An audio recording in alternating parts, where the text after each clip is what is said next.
Welcome into the Draft Geeks podcast. Today we got our top 50 big boards. We're going to be talking about my guys. We got it a little bit combined. And then we got a collective podcast guys, two of them that we want to talk about, one on the offensive and defensive side of the ball. But it is officially draft week. We hope you guys are ready. We are a couple days away from the NFL draft, depending on when you're listening to this.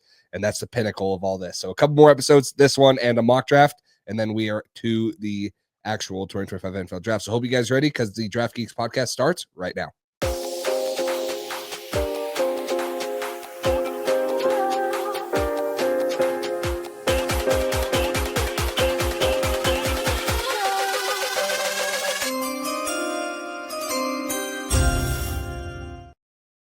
Welcome into another episode of the Draft Geeks podcast, our top 50 big boards, my guys, pod guys. We're excited to bring you guys this one. I'm Max Shostak over at the Draft Geek, here with Jace Campbell over at Pat's Drive. Big episode, kind of the culmination of all of this. We're able to stack our position rankings into a top 50. We'll give you guys probably 65 total players. I would say that a majority of the guys inside of our top 30, 40 are all shared, but there's going to be some mixing and matching towards the back half of this. So I'm pumped up for this one. How about you, Jace? Yeah, I'm excited. And just so you guys know, it's not going to be like we're going to go through and deep dive everyone. If you guys want to do that, go back into the position rankings. We'll skim through it and we'll ask questions, obviously, about some of the big differences. And we'll talk more in depth on the my guys that we do have highlighted and stuff. But no, this is going to be fun. Crown a couple first annual Draft Geeks pod guys, and we'll get to talk about a little bit more deeper players outside of maybe our top 50 that we believe are my guys. But no, this is fun. Can't believe there's only 2 episodes left, and this one in one final mock draft, and then we're actually at the big dance, the NFL draft. Yeah, man, I'm pumped for this one. So we are bringing you 2 pod guys, but before we get to those guys, we are going to give you 2 guys each. We don't know who they are, but once we rattle off the names, the other person will probably be like, oh, obviously. So two my guys that didn't quite make our top 50s. I'll go first. This one's kind of less cool now. And that's Kyle Williams, the wide receiver from Washington State. The reason I really like Kyle Williams is because unlike kind of the middling guys in this wide receiver class, he plays on the outside and he can win consistently there. And I think he'll be able to live there in the NFL. Now, I do think, he'll give you productive reps from the slot as well if you want him to give you reps there because he's got a great release, is a fluid mover, and that's a skill that can translate at multiple levels of the wide receiver position. So I really like Kyle Williams. He's my wide receiver 11. This is a really deep wide receiver class, though. So, like, when it's all said and done, if he's like, I don't know, the 6th, 7th wide receiver off the board, I'm like, yeah, that's a good pick because they're kind of all in that same bucket for me. I ironically have him at wide receiver 11 too. I have him at 60 on my big board. All right. I have him at 60 on my big board. So just outside, but I mean, if you're talking about yards after the catch guy, outside guy, like you mentioned, really good with the ball in his hands, whether it's in the screen game after the catch. This is a guy that a lot of people are getting higher on even than what we are. There's a lot of people that have him in their top 50 and could see him being like an early 2nd round pick. So yeah, great year this year. He had a 14 touchdown season in 2024, 590 receiving yards after the catch. Like he's everything that you would want with the ball in your hands, which some of these guys towards the top of this class might not offer you some of that stuff, but he's definitely climbing up draft boards. So I'll stick on the offensive side for my guy. He is currently 80 on my big board, so a little bit down there, but that's tight end Gunnar Helm out of Texas. I'm a big Gunnar Helm guy. I 6'5", 241 pounds, a little bit of lesser of an athlete. He was a 4.85 guy, 30-inch vertical, but this is a guy, another one like Kyle Williams with the ball in his hands that you want. He had 12 forced missed tackles this year at the tight end position. He had 420 yards after the catch in 2024, which was 3rd amongst FBS tight ends. He has a 2.5% career drop rate, so he has very sure hands. I think he's very coordinated. You see him slip tackles, whether it's with a hurdle, spins, different things. He's very good with the ball in his hands. He tries hard blocking. I would say he needs to add a little bit more if he wants to be consistently more of an inline type guy, but he has the frame too. 6'5" is bigger than a a lot of tight ends in this class. And I really like his footwork and stuff when he's releasing, whether it's from a inline position or it's out on air. So I like Gunnar Helm. I have him currently as my tight end 5. So he's behind a couple guys, but I think that he could make an impact in the passing game. And if he can gain a little bit more strength and weight, he could be an inline blocking guy for some NFL offense. He's my tight end 6. I really like Gunnar Helm. And in this tight end class, that's kind of weird, right? My guys at 4 and 5 are more specialized receiving threats. So if you want a more complete player, I could see Gunnar Helm being the tight end 4, maybe 3 on some boards, depending on what people think about Mason Taylor's game in totality and how many different ways he can impact the ball game.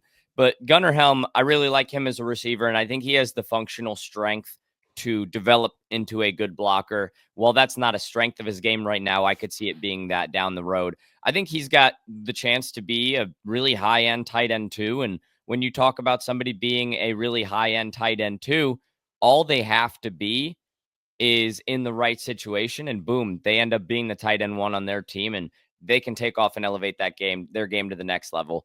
He's been in a crowded receiver room for the majority of his career and still has been able to excel. So I like Gunnar Helm. I'm excited about him, and I think round 3 is where he should go. I have a 3rd round grade on the guy, but Gunnar Helm, I'm glad you brought him to the table because he's definitely a prospect that's getting glossed over a little bit.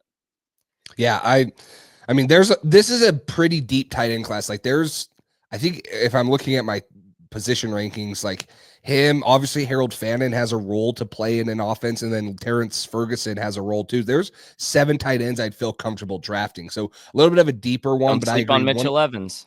Yeah, if you want to run power every play. Heck yeah. But no, I think that this is a deeper tight end class that can give you, and he's one of the more well-rounded guys. So I'll start off the defensive ones too with my guy, and then we'll let you finish this up. This is a guy that was in my top 10 position rankings when we did them, and a little bit of a shock. Do you think you can guess who it is?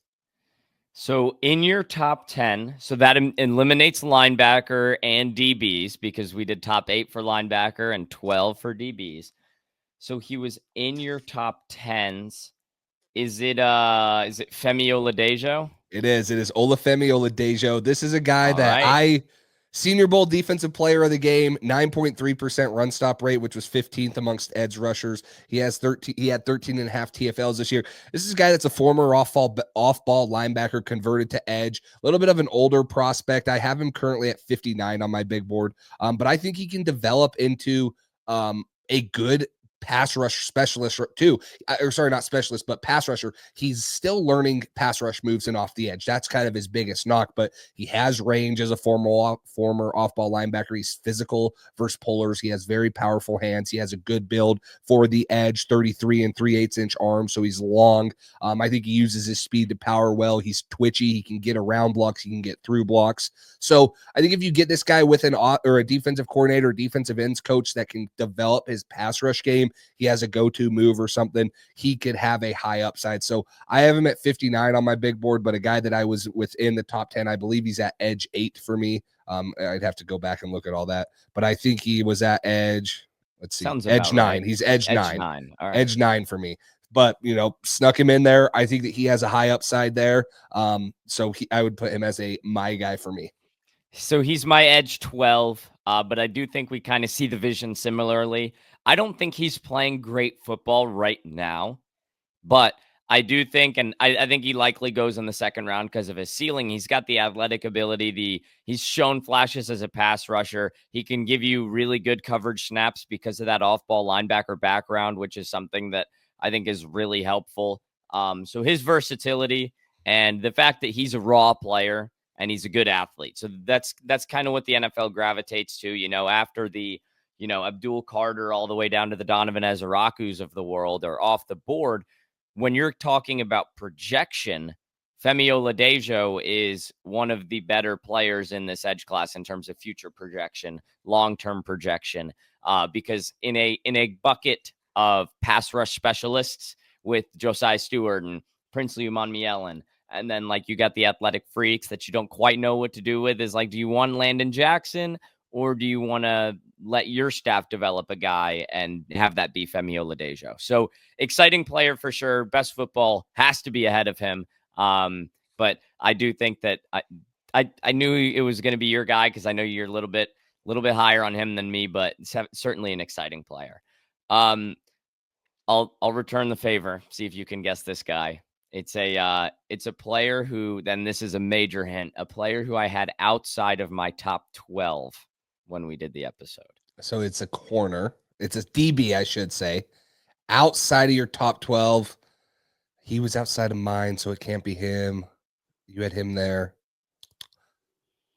Oh, it's got to be a safe. I'm guessing it's a safety, but you had 4 safeties in there, so I don't think so. Oh, I know who it is. It's Roger Longerbeam from Rutgers. Robert Longerbeam. Robert yes, Longerbeam. Sir. There you go.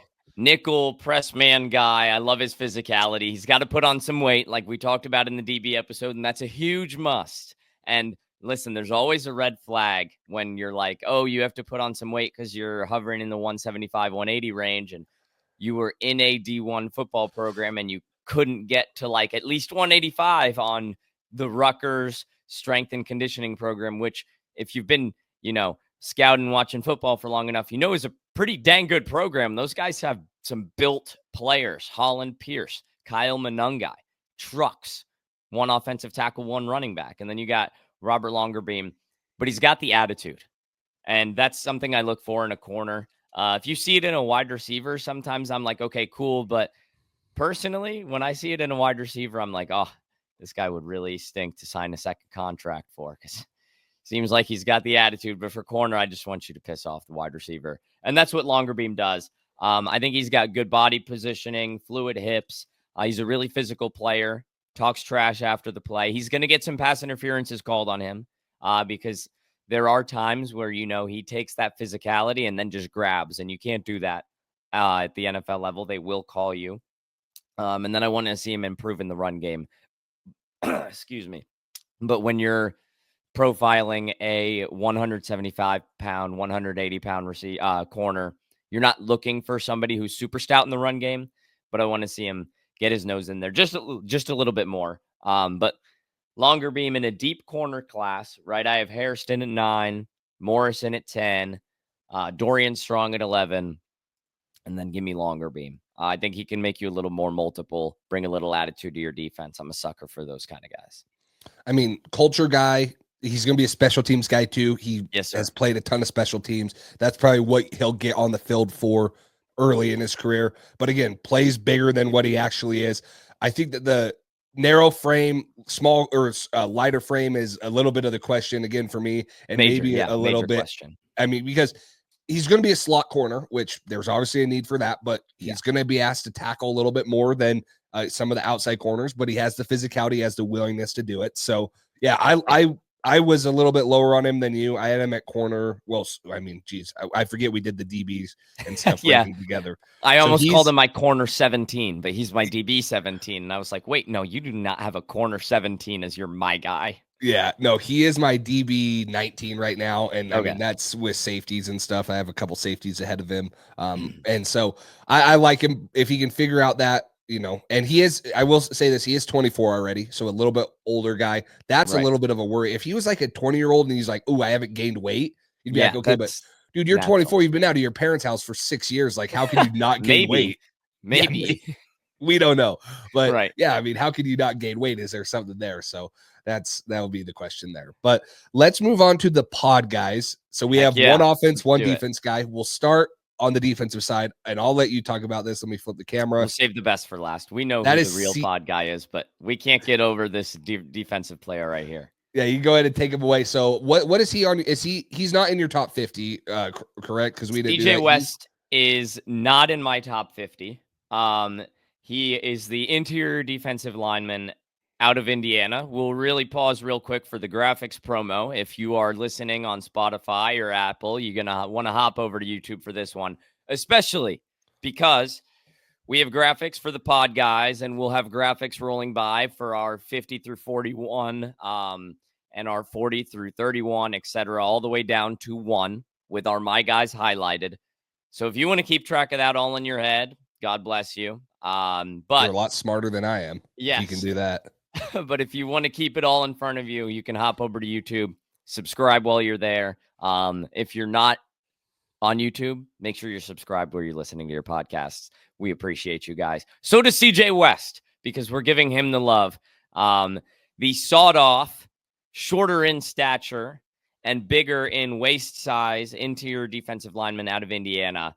But boys, he quick off of the football. And this guy just wins with athleticism, but he does it in a translatable way. He knows how to split gaps. He knows how to win against double teams. He knows gap control. He knows the ins and outs of the interior defensive line position. He's not there to get out of gaps. He's not there just to wreak havoc. He's there to do his job on every single play. And when you let him pin his ears back and go, he's more than capable of doing that. Elite 10-yard split and 40-yard dash metrics for the position, which is something that I really look for. Not the 10-yard, not the 40-yard dash as much as the 10-yard split, because it shows that he can get off the ball, and that's highlighted in the tape, right? So he's not just some workout warrior that trained really well for his 10-yard split. No, CJ West brings it. You can't increase his arm length and you can't make him taller, but the heart that CJ West has, I would bet on him to be one of the outliers that makes it in the NFL, whether he's going to be a role specific guy or work his way into being an every down player. This guy's the space eater with pass rush and pocket pushing upside that everybody needs. Yeah, started at Kent State for the first 4 years of his career, and then went to Indiana and was a huge part of the reason Indiana had the season that they did. Surprising pretty much CJ everyone West in college football. And the schedule. I mean, those are the two biggest things that you can credit. CJ West and the schedule. Come on, don't be hating on him like that. You're right. Oh, I will. Okay. But a little, yeah, you hit it on the head. He's just over 6'1", 6'1" and an eighth, so he's barely over there. But the 10-yard split was a 1.73. That was the fastest amongst defensive linemen above 315 at the combine. So we just did the interior defensive line episode, so I feel like I'm repeating myself right days after. I was like, where have I heard this before? Yeah, but I agree with you. The first step, the get out, he gets off the block. He gets out very quickly. He knifes through the gaps, gets in the backfield. He has natural leverage to split double teams or to hold double teams. But it's the lack of ideal height that puts him outside of the top 50 for me. I have him at 66 on my big board, so he's not even, I don't want to say not even close, but it's not like he's right on the edge. He's a little bit further out of there. But again, I think this is a third round value guy for someone that you can get in there and he's going to make a difference because of the way he plays the game, the intensity, the speed that he gets off. He's going to be able to make an impact on the interior for any defense if scheme. So really like CJ West too. The other guy, ironically, it's another 2-lettered first name. If you guys have followed the podcast since we started, it's probably pretty obvious. It's DJ Giddens out of Kansas State, the running back. And I had him at running back 4. Did you move him up? No, I didn't have the heart to move him up. He's still RB8 for me. But listen, in this RB class, RB8 is it's high praise. It's a compliment. He's right behind the likes of a Dylan Sampson and a Cam Scattaboo. So love DJ Giddens, man. If you missed it the first time, I comped him to Spotify or wherever you get your podcasts because he's got every single move in the jukebox. The guy can move every which way unpredictably. He will leave defensive backs and Shiloh Sanders' head spinning when you're trying to make a tackle on him in the open field. And Kansas State used him as a receiver. They're confident in him out there. He had a couple drops that were kind of really head scratching. I'm not going to say kind of head scratching because they're really head scratching. But sometimes when you get somebody with, these perplexing drops, it's like that can go away, right? It's not something that always continues. And especially for running backs, you're dealing with such a small sample size. But the way he moves after the catch, when he does catch the ball and the routes that he can run, man, I think DJ Giddens, if you're a fantasy football person, DJ Giddens could be a PPR menace if he's given the keys to a running back room. And if he's not given the keys, all you need to do is give him the RB2 role. And I think DJ Giddens is somebody that's going to excel, man. I think this guy's got RB1 upside. And I think we're only seeing the beginning. He's had a long road to get there. I think he was 0-star recruit or blue shirt recruit. So perhaps something to do with academic eligibility there. But the guy's had a long road, and DJ Giddens, I think, it's finally his time. I think he should go in the 3rd round. That's probably where he will go. He's one of 4 third-round graded running backs that I have with Samson Scadaboo himself and Devin Neal. But DJ Giddens is going to be a steal wherever he goes. He's just outside the top 50 for me, but love this prospect more than really anybody in this running back class outside, Ashton Genty. Yeah, 55 on my big board for me, so really close to my top 50, but 4.43 40, 39.5-inch vert, 10.10 on the broad. You hit it on the head. He was a late bloomer. He started playing as a sophomore in high school and ended up with his only scholarship offer to Kansas State. He didn't even sign on signing day because, like you said, you were worried about academic concerns. A lot of teams thought he'd go the JUCO route, but Kansas State's head coach, Chris Kleeman, actually knew him because he played his son in high school. So he stayed in contact with him. Signing day. Now that's how you scout. That is called recruiting and scouting, yes, right there. Sir. So he got him there. So he's new to football and new to the position. I mean, he just hasn't played a lot, but you see his jump cuts are insane. The lateral movements at the second level to make guys miss. He had 6.5 yards per attempt, which was third in college football.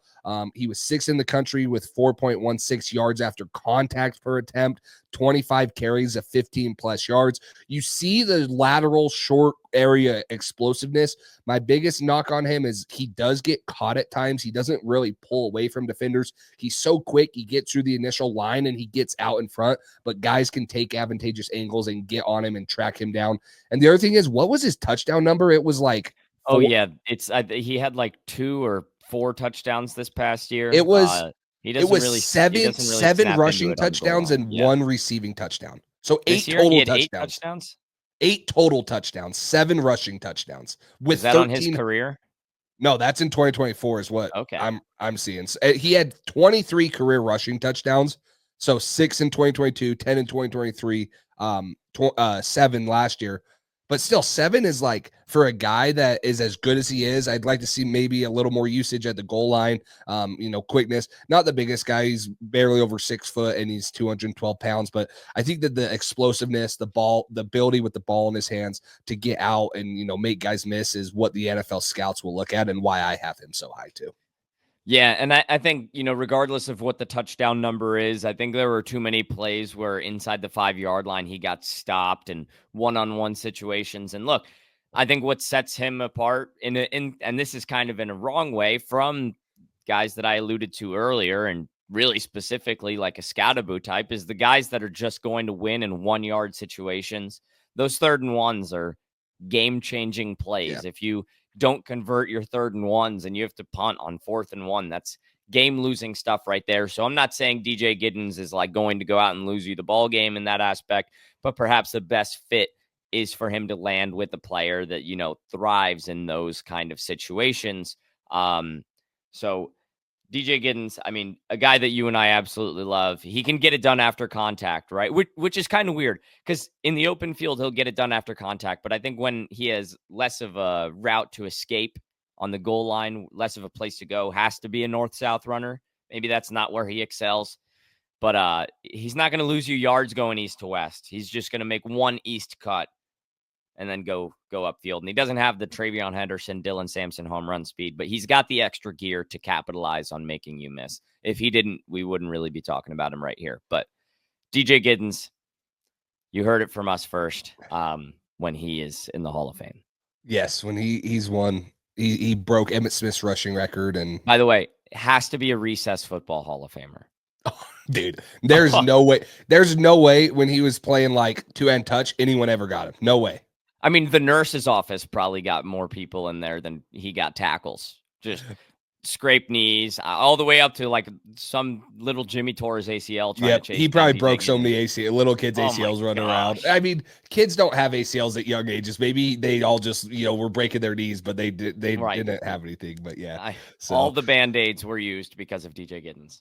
For sure. Let's jump into so we're going to break this down in 5 segments. So it'll be like 50 through 41, 40 through 31, 30 through 21, so on and so forth. If you guys are on on YouTube, you can see the guys in gold are my guys. So the guys will pay just a little bit more attention to and talk about tad bit more. But we'll kind of work this as, in my opinion, I think kind of a Q&A. So we'll have you read your 50 through 41. I'll maybe ask you a couple questions based off of where I have guys on my big board. And then obviously you can talk about your my guy, and then we'll move on to mine. So go ahead and read your 50 through 41. So at 50, I have Jonas Savanaia, the interior offensive lineman who is going to be moving in from tackle, probably out of Arizona. 49 is my guy, Marcus Mbow, interior offensive lineman from Purdue, also played tackle. He'll be moving inside. Then 48, Darius Alexander, interior defensive lineman from Toledo. 47 is Jalen Royals, wide receiver from Utah State. 46 is Kevin Winston Jr., the safety from Penn State. 45 is Savon Ravel, the corner from East Carolina. 44 is Darian Porter, the corner from Iowa State. 43 is Jack Besh, the receiver from TCU. 42 is TJ Sanders, the interior defensive lineman out of South Carolina. And 41 is Jalen Knoll, the wide receiver from Iowa State. Yeah, lots of guys that we'll hit on that are in the same thing here. Marcus Mbow, obviously he's a my guy for you. So talk about him. I actually have him higher. I know you've been higher on him. I see his upside as an interior offensive lineman. I totally agree with there. But yeah, talk to me about Mbow. Yeah. So Marcus Mbow, I comped him to the Energizer Bunny, which, I mean, we're out of the gates with two crazy comps. One for DJ Giddens, one for Mbow. But the dude's just brings a different motor and a different level of just energy to the interior offensive line once he moves inside. The arm length and the weight are the biggest concerns. I think the move inside will somewhat mask those concerns. He's going to have to improve his pad level, and he's going to have to gain weight. He cannot play close to 300 pounds. But this guy's more physical than his weight profile suggests. And what this guy does on the move is different stuff. I mean, you ask him to pull, you ask him to get depth on his drop step off the line of scrimmage, and then he's just going to be one of the best downfield blockers in the NFL the second he gets there. So Mbow is somebody that I think profiles really well. Moving inside, he's got experience his sophomore year at right guard, so he's done it before. He's been a right tackle for the past 2 years. But I think transitioning him back inside shouldn't be a problem. If you want to start training him to be a center, I think that's where his highest ceiling is, but his pad level has to improve to be a center. The closer you get to the inside, the lower the pad level has to be. He's got some pad level concerns already as a tackle, so that's the red flag in his game. But the guy brings a different level of energy to the football game, and if you want an element of speed on your offensive line, which is something that's kind of rare, that's not really talked about, but Marcus Mbow's film is also rare. So that's a reason I have him as my guy and inside my top 50. Yeah, and I have him at 41, which I'll get to in a minute, but I'll talk about him right here. 32-inch arms is going to slide him inside. He has played both right guard and right tackle, so he has experience at both of those, but his highest upside is going to be at guard. He's going to fit in like a wide zone scheme, someone that wants to run screens, someone that wants to get him out on the outside that he can, make. He is the biggest mismatch, in any offensive lineman is, but because of how well he moves, when he gets on corners and linebackers and stuff, he just eats them up. Guys can't get around him. He's so good with his feet to mirror him and get in front of him and actually be able to block him, even though they're smaller and should be quicker than him. But I think that I'm interested to see if he can pick up the center. I'm not saying he's never snapped before because we don't know that. It's not a seamless transition. Yeah. So, start him at guard, start working on his snaps. But yeah, if you can get him in a system and put him at the center, he probably could have maybe, Pro Bowl type potential there. Right. So, and then a couple other ones I wanted to hit on. So Kevin Winston Jr., obviously I know you're a little bit higher on him. I had him at 64 on my big board. And then TJ Sanders, a little bit lower on him, not going to lie. I have him all the way down to 85 on my big board. So I know we were a little bit off on him in the interior defensive line rankings. Yeah. I had him at a 9 on mine, and you had him at 6, I believe. I think I had him at 7, 6. You're right. So, my board better than me. Yeah. I was just trying to remember the graphic and stuff. I remember us being a little bit off there and stuff. So maybe talk to me just quickly on those guys. I know we see Winston similarly. I see him as a second round still. Like he's going to be a really good player. Yeah. Yeah. You had him at 64. You sure you didn't have him at 46 and just switch it? No, I can promise you that. So Kevin Winston Jr., he got hurt a game and a half into the year this year. But when you go back to 2023, I thought this was one of the more physical safeties in the class. The closer to the football you bring him, the better he is. And I think he's just a rock star at the stuff, the normal stuff that you would ask a safety to do. So go help out in the run, go drop back. I think he's got good feet. He's not a superstar athlete at the position, but I think he's an athletic enough player to get it done there. But the fact that he's a willing tackler, and the run defense is the calling card of his game. So that's why I'm a big Kevin Winston guy. He lands in the top 50. It's a risk that you got to be willing to take because you haven't seen him play football since week 2. So we'll see how that impacts his draft stock. And then TJ Sanders. Sanders, I really like his upside as a pass rusher. And his moves to get around perhaps bigger defenders. You can ask him to drop in coverage, but the motor for me is what sets TJ Sanders apart. If you're playing on the interior and you're not as big as some of the guards, I need you to be able to work your ass off. And I think that's what TJ Sanders can do. If there's a run to the opposite side of the field, he's going to go chase it down. A screen pass to the opposite side of the field, he's going to go chase it down. So I think TJ Sanders is a really willing player. I have him over like a Darius Alexander that I mentioned at 48, just because of his sack production, his ability to get into the backfield. I would like to see him paired with a bigger, CJ West, Alfred Collins type of interior defensive lineman, somebody that can eat space for him. I don't think he can ever play the nose. He's going to have to be in a 4-3, even front. But TJ Sanders, get him on the move, get him downhill. I think that he's going to worry a lot of quarterbacks just because of his ability to get from 0 to 60 really quick. Yeah, and I'll hit on Kevin Winston just because I'm a little bit closer, to my top 50 on him. I think he's one of the best tacklers in this draft class. Linebacker, safety, anything. He just comes down and makes plays, and I think that's why he's going to be a second round still, maybe an early third round with the injury. No one's really seen him test. It'll be interesting to see, how the medicals and stuff go, but I mean, super physical player, exactly what you want as safety. He's got a better build than guys like Andrew Makuba, who was, 5'11". Winston's 6'1.5", 215 pounds. So he has a lot of the desirable stuff you want as a safety. If he played all year, I could see him being up there. But I do think he's a little bit limited in some of the things that teams are going to ask him to do. He's not the most elite athlete. He has great instincts, in my opinion. Like, he knows when to trigger on run and stuff. I think that bites him in the butt a little bit. He can let guys past him because he's so aggressive for play action and stuff. And I don't think he's a great ball hawk as a safety. I'd like to see him have more interception production. He only has one. So I'd like to see a couple more of those things, but I do agree with you. You're talking run game and, physicality, tackling. You're probably not going to worry about if someone's going to get by him if they're running towards him. He's going to have the ability to tackle them and get them on the ground. So I do like Kevin Winston. Not far. I mean, we are far off of him, but we don't see him differently. Just when you get 65 guys to rank, like he's at 64 for you, it's tough sometimes. Yeah. So my top 50 through 41, I got Maxwell Hairston, the corner out of Kentucky, at 50. I got Jonas Savnaia, the interior offensive line at Arizona. Trey Harris, the wide receiver out of Ole Miss, at 48. 47 is Elijah Arroyo, the tight end out of Miami. 46 is Darian Porter, the corner out of Iowa State. 45 is Carson Swessinger, the linebacker out of UCLA, also a my guy. 44 is Jalen Knoll, the wide receiver out of Iowa State. 43 is Tyleik Williams, the interior D-line out of Ohio State. 42 is Jalen Royals, the wide receiver out of Utah State. And 41 is Marcus Mbo out of Purdue. All right, so I'm going to get you to talk about your my guy. We're not too far off on Carson Swessinger, but he's closer to like 60 for me than 45, so I want to hear what sets him apart from kind of that range, gets him into the top 45 for you. And then talk to me about Trey Harris. He's my wide receiver 10, and that's not including Travis Hunter, who would be wide receiver 1, kind of throws that whole everybody a tick down 1. But talk to me about what led Trey Harris to end up in your top 50.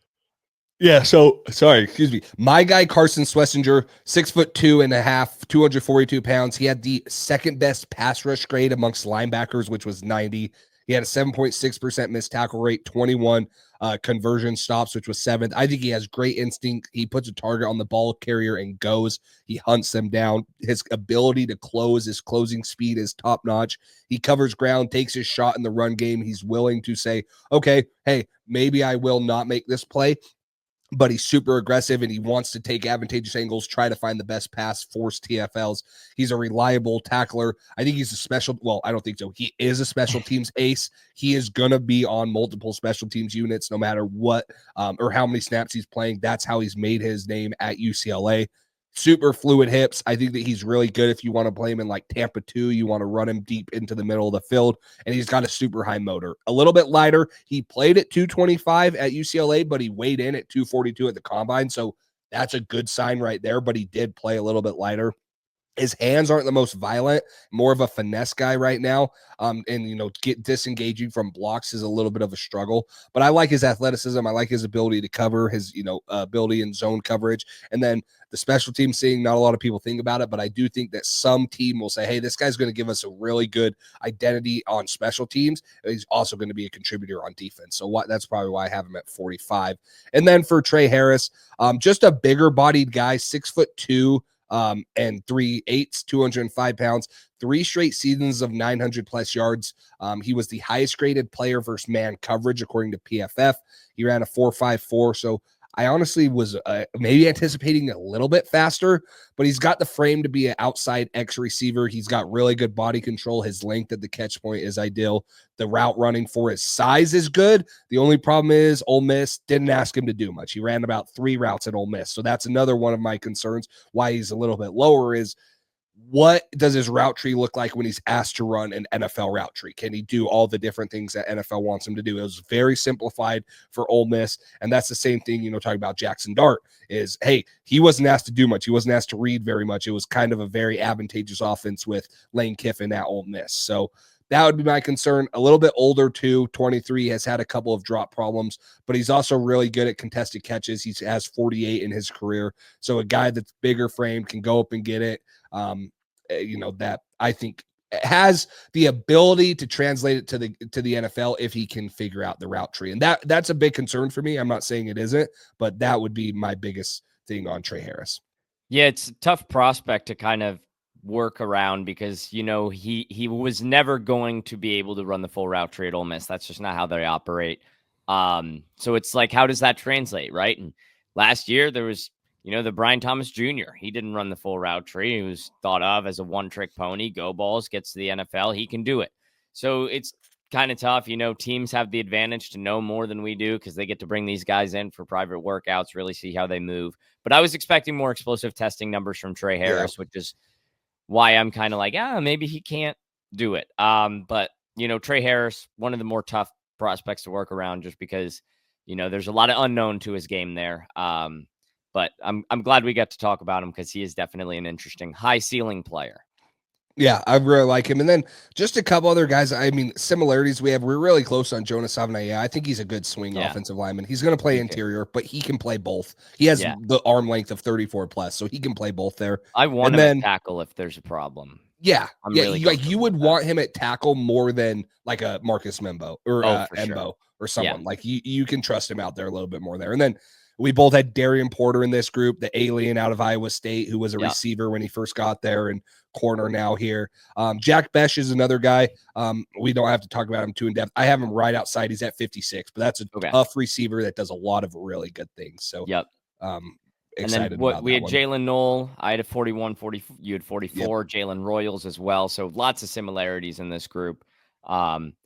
See if we have similarities, more of them in the top 40s. Yes. So go ahead and read your 40 through 31, and then I'll get to mine. So at 40, I have my guy, Xavier Restrepo, the wide receiver out of Miami. At 39, I have Azareye'h Thomas, the corner out of Florida State. At 38, I have Xavier Watts, the safety out of Notre Dame. 37, I have Tyleik Williams, interior defensive lineman out of Ohio State. At 36, I have Jaden Higgins, the wide receiver out of Ohio State.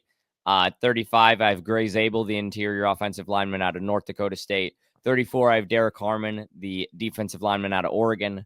33, I have Luther Burden, receiver out of Missouri. 32, Travion Henderson, running back out of Ohio State. And 31, Donovan Ezaraku, the edge rusher out of Boston College. I think the easiest spot to start here, because we'll get into some of these other guys. I had Tyleik Williams in my other portion there, so we don't really need to talk about him. And then a couple of my guys will be a little bit higher. I want you to talk about 40, 39, and 38. So Xavier Restrepo, obviously he's my guy. Azareye'h Thomas and Xavier Watts are two guys. Azareye'h Thomas is 51. Xavier Watts is 53 for me, right outside of him. So And we're not that far off. we're not. And Azareye'h Thomas, one of the younger prospects in this class. So buying the upside. I think there's still some rawness to work out of him, but the upside can definitely be there. And then Xavier Watts is another guy we talked about that's just a very solid football player. But I want you to talk about those three. Yeah, I'll give you quick notes on all three of them. Xavier Restrepo, just kind of a blue-collar wide receiver. He's going to make his money in the slot, but I think his release package and ability to naturally separate and then win with his hands and then give you something after the catch, not something crazy, but he's going to work upfield. He's a tactical receiver, so even if he's not going to explode after the catch, he's going to catch the ball and make the right move after the catch to find the most advantageous path to maximize yards after the catch. I'm really comfortable in a high floor player here, especially in this class. Not too concerned about the athletic testing, certainly limits his ceiling. But quite frankly, I think he plays better than he tested. And with a guy that I'm not worried about having to be my wide receiver one ever, I'm not super concerned about it because I don't think you're making that big of an investment. Azareye'h Thomas, super physical man corner, big player, 20 years old on draft night and for a decent part of rookie minicamp.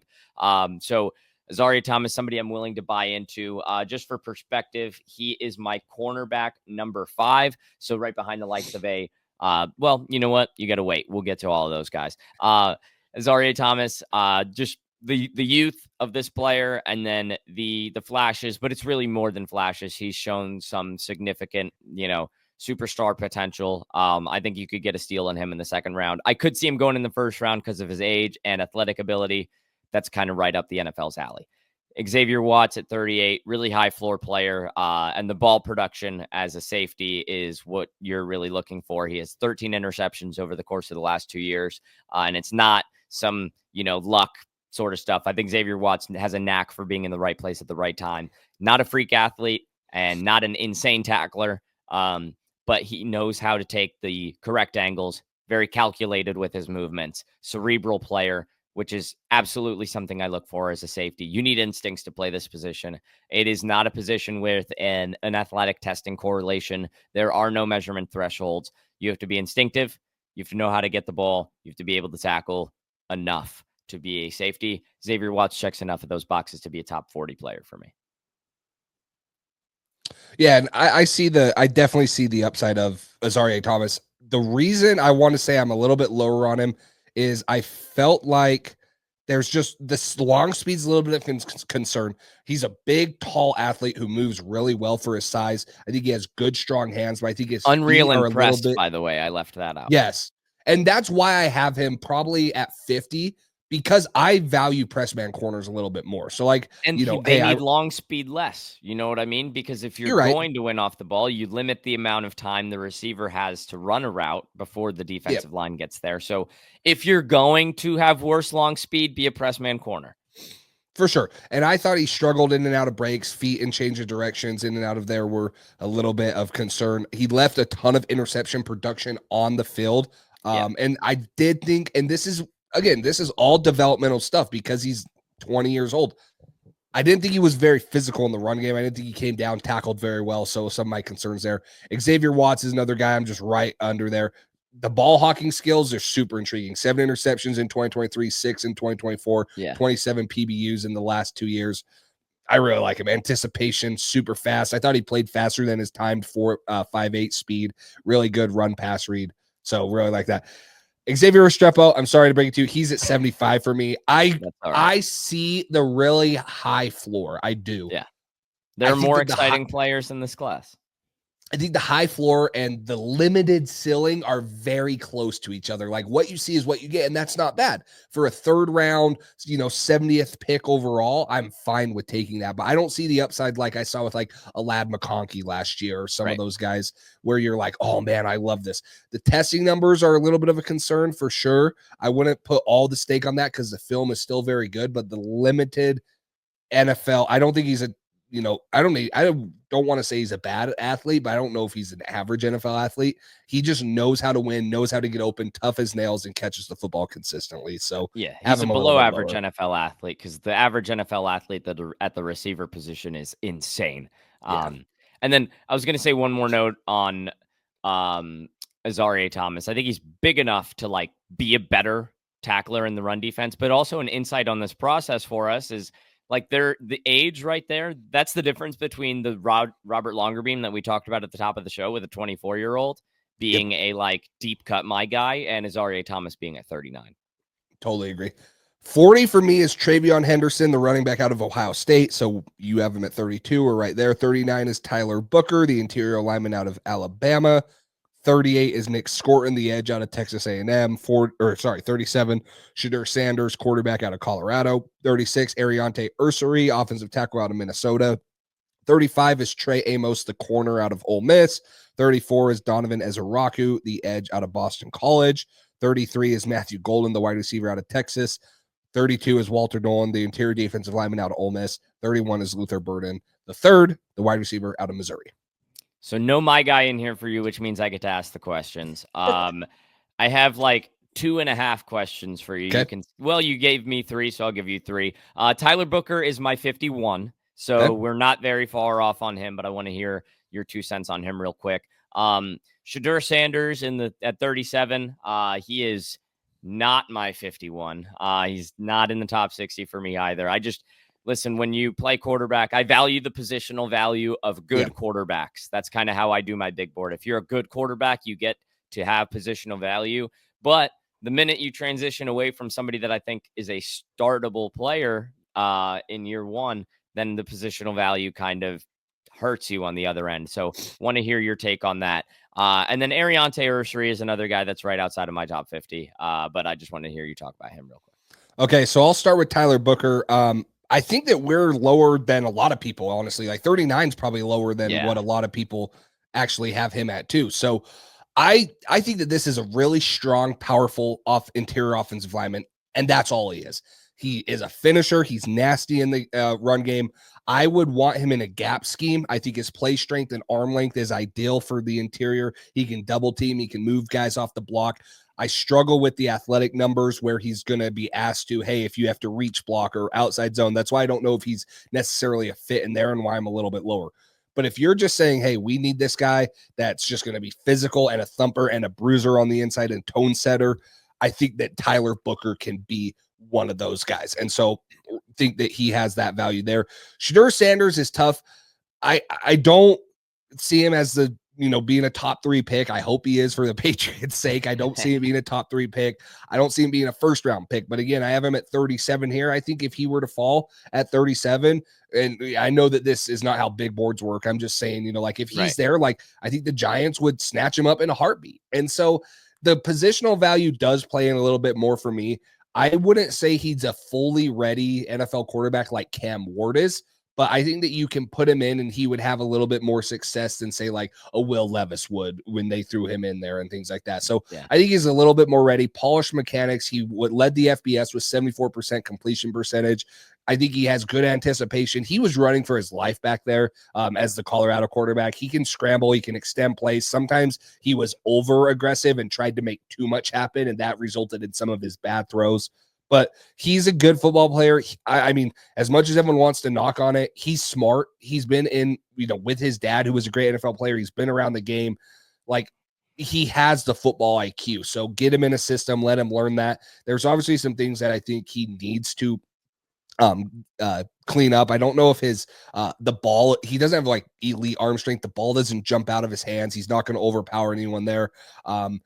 He can throw the deep ball, but I mean, it's not Joe Milton, which I know Joe Milton is kind of a outlier, but like it's not the strongest Sanders, you're good, but you're no Joe Milton. I know. I just using that as like it doesn't feel like he's not throwing, at a country mile. That's not, and that's he doesn't have to. I'm not saying he has to. You'll never be traded for a day 3 pick. Ever.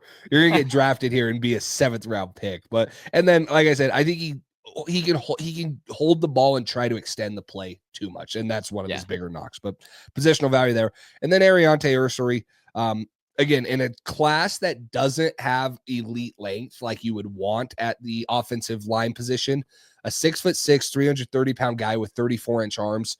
I really like. I think he has a powerful punch. He generates a lot of movement in both gap or zone running schemes. He gets off the ball pretty well for his size, for his athlete, for his size. He's a good athlete who anchors well. I don't think people, power or can outpower him. He anchors very well. He does play high waisted, so he struggles with speed and the guys that can really dip the corner. He does have a late hand punch too. But man, when he gets guys in his frame and when he gets his hands on you, the rep's pretty much over right there. And so I think a little bit more development, maybe with foot speed and things like that, could be advantageous for him, especially playing probably the left tackle position in the NFL and going against some of the elite athletes. But the size, the strength, the length is everything you want to draft, and you develop the other stuff. I can't believe we're bringing it back to Jonas Avenaya, but isn't it crazy that in a class with such like arm length issues, we're moving one of the guys that passes the threshold inside? Yeah, and like Tyler Booker has like 34 plus inch arms too, and he's a guard. And it's like, where can you just switch with Will Campbell, please? Yeah. Can you please switch your arm length with Will Campbell? Yeah, it is crazy. Give him the arm length. Yeah. All right, top 30s. Okay, moving on. I got a couple guys in here, so we'll get asked here. But yeah, you're 30 through 21. So my 30 is Mykel Williams, the edge rusher out of Georgia. 29 is my guy, which kind of a late onset my guy a little bit for me, just because I feel like I'm higher on him than a lot of other people are, is Nick Scorton, the edge rusher out of Texas A&M. 28, I have Josh Simmons, the offensive tackle out of Ohio State. 27, Trey Amos, the corner out of Ole Miss. 26 is Josh Connerly, the offensive tackle out of Oregon. 25 is Shamar Stewart, the edge rusher out of Texas A&M. 24, Tetero McMillan, the wide receiver out of Arizona. 23, Amarian Hampton, the running back out of UNC. 22, Cam Ward, quarterback out of Miami. And 21, Jalen Walker, the linebacker, perhaps edge rusher out of Georgia. Yeah, a couple. Let's see. I'm trying to line it up. So Trey Amos for me was a little bit. He's at 35, so he was in that last group. So start with Trey Amos. You're a little bit higher on him. We'll get to some of these other guys. Yeah. The other one I just got to hear you talk about is obviously Tetero McMillan. We'll get to him. I'm up there. I just want to hear your talk about him, right, and then we'll get to him. There's two guys on here that are actually my guys in your top 30 through 21 that will be talked about earlier as my guys there. So start with Trey Amos, though. So Trey Amos, I kind of view him as the more polished version of Azareye'h Thomas. And how do you balance that? Because Trey Amos is 23. I think he turns 24 pretty soon. So how do you balance, you have the guy that is the developable player, and then you have Trey Amos, who really knows how to use his hands right now, stay in the hip pocket, not be grabby. And then also I would like him to be more active in the run game.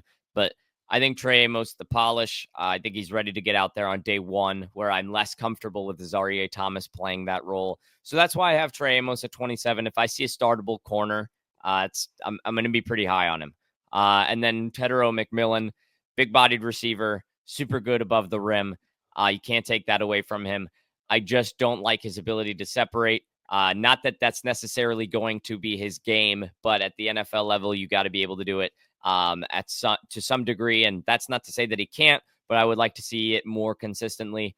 I think he's lazy away from the football. And, that's kind of a knock on him that emerged this year. So how much of that has to do with Arizona being worse this year? But at the same time, I don't really care because if you're going to be drafted early, you're probably not going to go to a good team. So if you're losing football games, I don't really care. I want you to be able to go pedal to the metal. And then 7 drops this year. Some of them are, when you're 6'4", the ball gets thrown high up to you, and yeah, maybe it hits your hands, but you're overextending, and those are tough catches. We're human beings. And then some of those, I'm just like, Tet, what are we doing? So it's kind of, sometimes there was a snowball effect in some games where he played, where it's like lazy routes, you're not separating. Oh, here's your chance drop. And then he's got other games where he can get on an absolute heater, where you throw him the ball above the rim. He's going to make the catch. He's going to make the catch on the slant and burn away from you. He's not super quick and speedy, but I'm not one of the people that's lower on Tet that's going to knock him for his speed. I think if you're asking for a 6'4" guy to be some sort of blazer, you can stop looking for Hall of Famers in a draft class. That's unrealistic. The guy's got a long strider and has very good build-up speed, which is why you were able to see him run a 40. That is good for a guy that size. So I don't knock Tet for his speed, which is, I kind of think, a unique thing for people that are lower on him. I just want to see him separate more. I want to see him be more active on a play-to-play basis. I think he's a wide receiver 1 absolutely. Ceiling wise, I'm not sure if he can come in and fill the wide receiver one role right away. Obviously, that depends on landing spot. Like if he goes to the Pats, you have Diggs and Tet. I actually think that's a great fit. It's just 4 is rich for me, but you got to do what you got to do. But yeah, Tet lands at 24. While there's good to his game, it's not necessarily my flavor of wide receiver. I want the guys that are able to separate. I want a little more consistency with the hands, and I want to see you be able to be profiled as somebody that's going to be a one-cut deep ball receiver that isn't going to have to win above the rim, but can. And I wish Tet just had a little bit better body control for that size, and then the frame, little light in the frame. And I wish he was a better blocker at 6'4". You got to be a better blocker. I think you can coach that into him, though. Yeah, we'll talk about him because he'll be up in the next couple groups. But Save Trey it, Amos, Don't I'll save don't it. I'll spoil save it. Don't spoil it. I like that. I wrote down a couple notes. No, I'm just kidding. I really like Trey Amos. I had him at 35, so in the last group, but I think that he's really good playing through contact. Great getting the ball out. Great playing through the receiver's hands. He has really good length ideal. 16 PBUs, 3 interceptions this year. Good effort. Gets his hands on the receiver, and he has the forced incompletion percentage of 20% in each of his past 3 seasons. So it's not just like, hey, 1 year of consistently getting the ball out. It's been really good. So last one, obviously, you got to talk about my guy, Nick Scorton. He was in my last group also, so I had him at 38. And we're going to see him similarly. This is a guy that's super aggressive and super physical with his hands. So I am interested to see what you have to say. And then one more note on Amos before I go on Scorton. I was going to say, understands the rule book, legally knows how to use his hands and body, which is a big plus. Nick Scorton, somebody I think is getting a little bit underrated in this process just because of the down year at Texas A&M. But if you paid attention to our edge rush show and our interior defensive line show, we're not really a fan of how Texas A&M used their players. Whether it was how they used Walter Nolan when they had him, or Shamar Turner, or Shamar Stewart, or in this case, Nick Scorton. They had him put on 15 pounds from his Purdue days where he was incredibly successful, not just as a pass rusher. And they made him into more of a, run defender and gap control guy, which sure, that was their scheme, but I don't think that's what Nick Scorton needs to be limited to. I think he can be a super productive pocket pusher, pocket compressor opposite somebody that maybe has more sack production than him. And, he dropped the weight to get back to Purdue weight for the combine, which is really encouraging. Signals to me that perhaps that's what he wants to do at the NFL level. And that's what he's being asked to do by teams that he's met with. I think he is a really good line compressor against the run. The guy just knows how to shrink the area that the running back can run through, which is something that I look for. And then he knows how to get to the quarterback. In a class of Mykel Williams and Shamar Stewart's where you're playing a little bit of a guessing game, I will take a Nick Scorton mixed in there. Somebody that's got production. I don't really have athleticism concerns with him. I don't think he's a super stiff guy.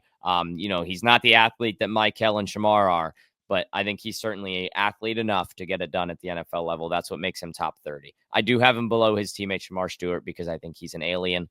And I've seen almost the production from him, but I have him above a Mykel Williams, who I think has more of a developmental route to getting that production. Yeah, I have him ahead of Mykel by 1 spot, so really not much. Yeah, 15 and 14 TFLs in his past 2 seasons. So he has a knack for getting in the backfield. The biggest thing is he weighed in at 257, which is great. That's what he has to play at. He can't play at the 285 like they Give had me him 265, 257, something in that range. Yeah. Yeah, he can't be 280 plus. I don't even think he could be 270 plus. He needs to stay under 270, in my opinion. He just did not look twitchy, did not have the pass rush ability, super heavy hands, like I mentioned. He's active, so he creates holdings and penalties. He bullies tight ends, but I mean, if you want this guy as a true edge, you need to have him down below 270 so he can give you a little bit more in the pass rush game. So I agree. But it's kind of a welcome to scouting in the portal era, in the transfer portal era, where you're like, oh, dip in production. This is a what have you done for me lately business. But it's like, but you changed schools. Like, how'd you do at Purdue? Why were we talking about you as a top 5 pick last summer? Oh, that's why. So, yeah. My top 30 through 21, Gray Zabel, interior offensive line at North Dakota State, Josh Connerly, Jr., offensive tackle from Oregon, Omarion Hampton, running back from North Carolina at 28. 27 is Colston Loveland, the tight end out of Michigan. 26 is Jahdae Barron, the corner out of Texas. 25, Cam Ward, quarterback out of Miami. We see him very similarly. That's good. 24 and 23 are both my guys. So 24 is Jaden Higgins, wide receiver out of Iowa State. 23 is Derek Harmon, interior defensive lineman out of Oregon. 22 is Jalen Walker, linebacker out of Georgia. And 21 is Nick Imawari, safety out of South Carolina. Clearly a hater of Jalen Walker. I mean, you have him at 22, I have him at 21. And Nick, even more, you have at 21. And maybe he's the first guy I read on the next slide. So we see those guys similarly. I'm glad because those are high variance players in terms of rankings in this class, but we align on those guys. Talk to me about your my guys, of course. And then one guy I want you to just touch on real quick is Colston Loveland down at 27. I'm definitely higher on him than you, but funny enough, through all of our conversations, I do think we see the player similarly. It's just a matter of where he grades out. Yep. I'll start with Jaden Higgins, who's 24. I am a big Jaden Higgins fan. I think that what he can offer you as a big-bodied receiver, the concerns you have about Tedero and McMillan, which I don't have as big of ones as you. I think Jaden Higgins answers those. He's 6'4" and an 1/8, 214 pounds. He ran a 4.47. He has a 39-inch vert and a 10.8 broad.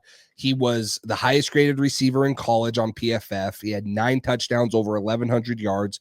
He had the second most first down catches. He moves the chains, and he had the 5th highest grade against man coverage.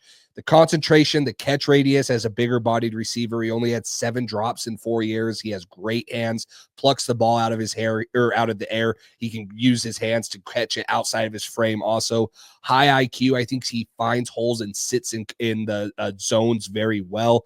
The body control, he can box out receivers. He can jump. He can play through contact, whatever it is. The footwork and foot speed for his size, whether it's in press or it's in and out of breaks, should not be as good as they are for a 6'4" plus guy, in my opinion. I think he sets up his routes very well, crafty in doing that, using leverage, snapping it off of, guys, them pressing on him or, using his head to win. And then I think he also can be productive in the slot. I don't think that that's going to be his calling card, but he had multiple touchdowns, multiple RPO reads out of the slot, whether it was slot fades or just bang routes. And so I'm high on him. I think that he can consistently win in the short to intermediate. Now, that's my other concern there. He lacks a lot of production past 10 yards. He had 71 of his 92 receptions came within 10 yards of the line of scrimmage. Now, they had Jalen Knoll. They probably didn't ask him to do as much, but that would be my concern in the NFL is, can he consistently win over the top, stack deep, and make those plays down the field as a true X receiver? That would be my concern there. And then Derek Harmon, we did just do the interior defensive line. I think that I will get to Walter Nolan here in a little bit. I had him at 32. I think that those 4 are all first round guys.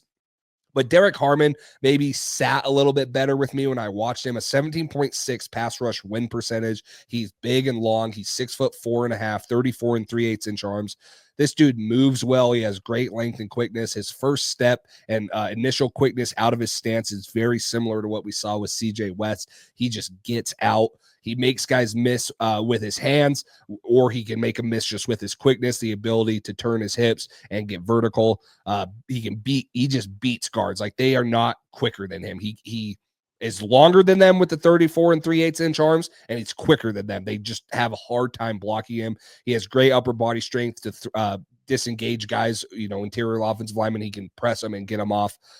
I think another reason I'm a little bit lower on him too, though, he missed at least 5 sacks. And so, the production is there. He's a little bit out of control once he gets in the backfield. I'd like to see him calm that down a little bit and have the ability to make some more of those plays. He could have easily been a 9-10+ sack guy this year. I think he finished with 8. He could have been a 10+ sack guy if he would have capitalized on some more of those. So, and then he has a little bit of high pad level, pops right up out of his stance, a little bit taller guy, but that would be another thing. And then Colston Loveland, we'll see this very similarly. Elite receiver. I think I struggle with putting him up in the top 15, top 20, like some guys do, because I just would not trust him blocking. I would not trust him being an inline type of guy right off the bat. He's a very scheme-specific guy, but he's elite. If the Chiefs wanted to take him, if someone wanted to take him and say, hey, you're playing the Travis Kelce role, then he's higher for me than that. But as a round-out prospect, I don't think he's up there. And for the invisible team we're drafting for, building the board for,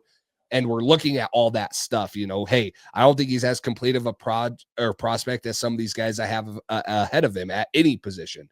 But if you're talking about what he does elite, the pass catching ability, the route running, the vertical separation, the speed, where he can play, whether it's on air, whether it's in the slot, whatever it is.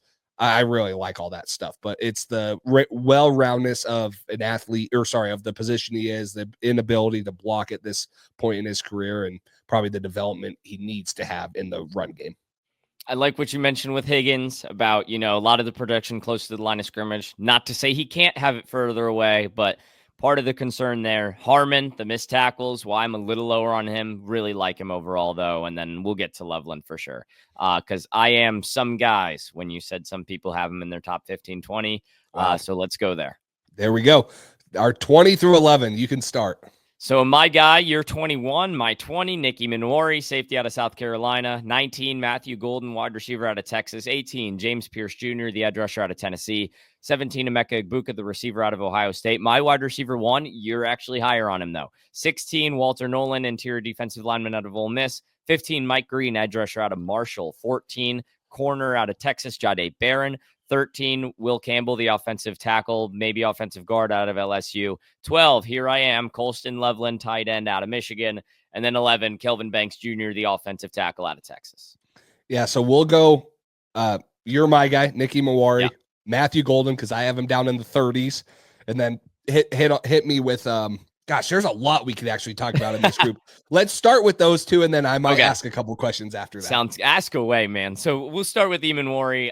He's my guy just because I got a type when it comes to DBs. I was huge on Kyle Hamilton, huge on Brian Branch, huge on Jalen Petrie. Those defensive players that can give you more of a multiple ability, right? And that's kind of why I'm higher on Jahdae Barron. It's a little bit different when you talk about corners, because when you're a corner, I still want you to be outside first, preferably. But with a guy like Nicky Minori, man, I think you can play him deep. I don't want him deep all the time, but he's got the flexibility to be deep. He's not just solely a box safety. Really good, strong safety, powerful tackler. He's a good tackler when he's able to come to balance and make a hit. I think he can struggle to come to balance at times, though, but that's, kind of what you get with a bigger safety like that. He's able to read and diagnose plays well. He's a big-time pursuer of the football, and the athletic profile is unheard of, which makes his ceiling immeasurable, like we talked about on our defensive backs episode. So it's really hard for me, knowing what I like out of a safety, to not have this be my guy and a top 20 player, even though he is 20. Matthew Golden, 19, natural separator. The guy gets off the line and he is shot out of a cannon, but I think he's a really tactical route runner. A little bit about Xavier Restrepo, his ability to understand the game, how to get open. I do think it's a little bit hot and cold with Matthew Golden. I think sometimes he's able to do that and sometimes he's not. But I think, if you can coach the best out of him, that's ideal. You got the best out of him in the college football playoff. The body control is there. He can win over the top. The 40 speed doesn't necessarily match the play speed, but it's good to know that he has that extra gear in him, perhaps unlockable with better coaching. But yeah, I really like Matthew Golden, kind of my type as a wide receiver versus a Tetero McMillan, but still have him down here at 19 because there are some concerns about where was the production prior to this year? Where was the consistent production prior to the college football playoff? Where's the production against Ohio State, the game that they bowed out ultimately in? So Matthew Golden is a little bit of a guessing game, more than some people are starting to let on, because while I have him at 19, wide receiver 2, there's a lot of people that talk about him like he's a slam dunk. I definitely don't think that. But in this wide receiver class where there is no Marvin Harrison Jr., Malik Neighbors, even what Rome Odunze was as a prospect, I'll take the Matthew Goldens. Yeah, I guess I'll start with Golden, and then I'll go to Imawari, and then I'll ask you a couple more questions. I didn't see the 4.29 speed on film. No, I think that he's a super effortless mover. Like his movement skills are impressive, and that's a reason why I think he could be higher or could be closer to what you have him as. I have him at 33, but it's just, he had 15 drops in 3 seasons. He's got a little bit of a skinnier frame. I don't think he's a good run blocker. They tried to do it with him, but he wasn't good. The elite production is, that's going to come into play here when we talk about Shamar Stewart and stuff here in a minute. Or, maybe we won't, but that's the same conversation with Shamar Stewart and them. Is why were they not better? And maybe it was Quinn Ewers, maybe it wasn't, but he didn't even have production. I believe he came from Houston. He didn't have production there, and he's been this great athlete the whole time. Like, you see on film how easy it is for him to separate. So, yeah, maybe if you get him in an NFL offense and with a quarterback and stuff, and they use him right and they're scheming for him, that he's going to be able to be a top 2 receiver in this class. It's hard for me to project that based off of the film I watched. The athlete I see, you know, running and stuff and without the ball in his hands, I see it. But I don't think that he, you know, has that great production and the eye-popping tape to counteract the numbers. So that's my concern there. And then we talked about Imawari here, you know, just a couple, you know, days ago in the safety corner episode. You don't see the ceiling for this guy. It's off the charts. Like, it's space high. I don't even want to say sky high. It's space high. It's out of this world. And so even 20 and 21, where we have him at, both of us respectively, is low in what he could reach. The 43-inch vert, the 11.6 broad, the 4.38 40, all at 6'3" plus 220. He's a tier 1 NFL athlete. He's going to be one of the best athletes in the NFL the moment he steps on the football field. And I can definitely see him doing multiple things. The better he is, the closer he is to the line of scrimmage. If you're going to put him as a free safety, I don't like him. If you're going to put him as a box safety and let him do some of those things, guarding tight ends, running backs, fitting in gaps, he's going to be a very productive NFL safety. So the next couple things I had on there, obviously we're a little bit off on Walter Nolan. I see him as a first-round guy, but I want to talk about Walter Nolan. And then I want you to hit on Jahdae Barron, because you talked about Jahdae Barron also there too. A little bit of my concerns are, hey, he's probably more of a slot nickel corner, and that's why I have him a little bit lower. But those two guys are another ones I wanted to ask about. Walter Nolan, super disruptive player on the interior. His first step is unbelievable. I think his ability to get off the line of scrimmage and deconstruct blocks is next level. You know, we talked a bit about it in our interior D-line episode. Some of the concerns is, like, do you get away from the structure of the play too often? Do you try to get downhill too much, run out of your gaps? Maybe. But I think, you know, Walter Nolan can be coached up on that. That's also a little bit of the concern. There's perhaps character concerns. Can he actually be coached up on that? But, you know, we talk about it a lot. We'll evaluate what we see. And I think his ability to get into the backfield, combat double teams, and, you know, control gaps, control run lanes when he's at his best is a really talented player. And I'm really comfortable with him in the top 16 guys for me. And then Jahdae Barron is kind of a tough eval for me, right? Because you're like, is this more of a nickel corner? Is this more of a slot corner? Maybe he could give you some production at safety as well. And then, you know, you saw him win the Thorpe Award as an outside corner this year. And then when I'm kind of going through all of that in my head, I'm like, but isn't that awesome? The ability for you to insert him into a defense and just have him be your joker on the defensive side of the ball. I think, you know, he's an outlier from an arm length standpoint as an outside corner.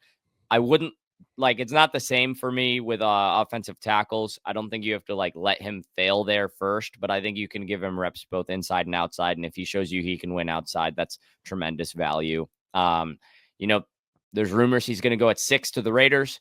That's a little rich for me, but I do think if a defensive coordinator is confident in their ability to use him properly, you're going to get a heck of a player. So that's why I'm pretty high on Jahdae Barron. I think his just ability to impact the defense in so many different ways is so unique.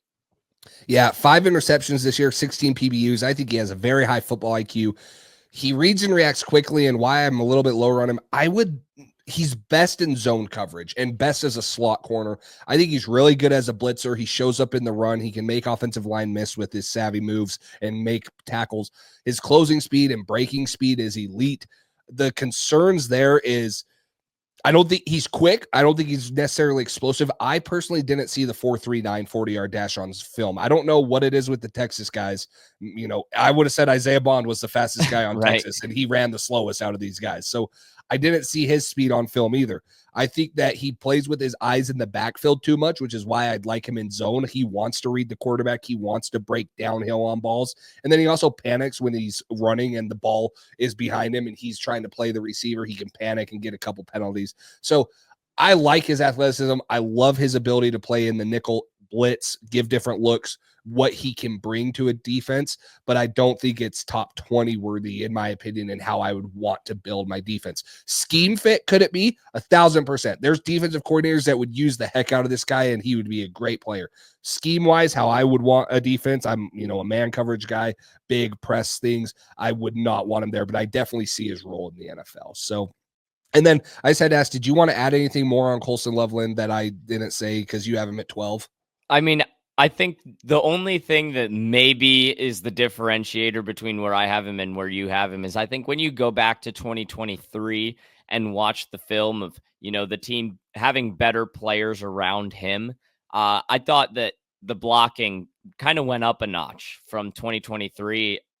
Went down a notch from 2023 to 2024. I thought he was more of a high effort blocker in 2023. And I think he was maybe asked to step out of his comfort zone as a blocker in 2024. He's not going to be the best tight end or the best blocking tight end on your football team, but I do think you can get it. He can get it done. And I think that he is a more aggressive blocker on the goal line. He's got that kill streak. I think when Michigan gets down to the goal line, Colston Loveland wants the touchdown just as bad as Donovan Edwards or Khalil Mullings or whoever's punching it in. So that stood out to me. I think maybe we see there's a little bit less, in my eyes, development that he needs as a blocker, but certainly not the best part of his game because he is an elite receiver. So I have him graded out pretty closely to our tight end one.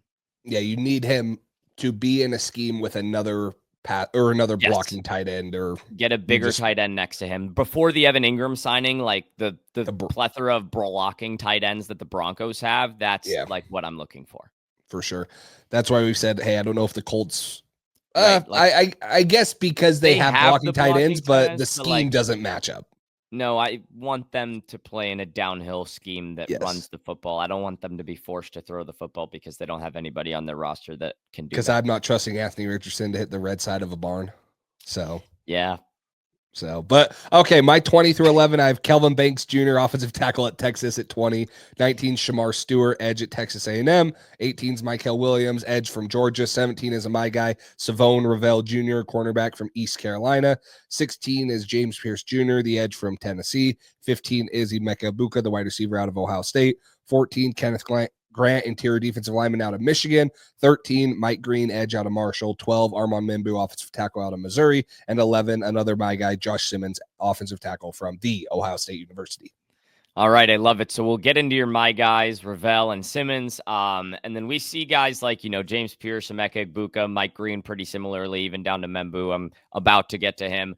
I want you to talk about your my guys, of course, and these two are more like, real flag plants. Like Eamon Worry at 20 is a my guy. I love him, but that's kind of closer to consensus. These ones are well ahead of consensus, which I love. And then I have a combo question for you about Shamar Stewart and Michael Williams. I'm a little bit lower on those guys. I'm pretty sure we see them similarly, but what makes those two guys top 20 players for you? And then, of course, you're my guys, Ravel and Simmons. So I'll start with Ravel, Savone Ravel Jr. I believe this guy is I have him ranked where I think him and Josh Simmons both. I have them ranked where I think they would be ranked if they didn't get hurt. Now, that's saying a lot, right? Because they did get hurt. Savone Ravel tore his ACL. Josh Simmons has a patellar tendon, which there's been some concerns about that with other players that have experienced that in the NFL. And Josh Simmons, how he's going to come back. Now, they've said the medicals are good.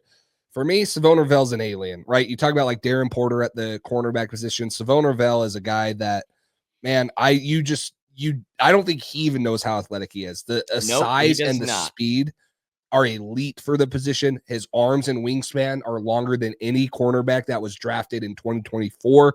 I think he's very comfortable in press. And like I said, that's how I like building my defense.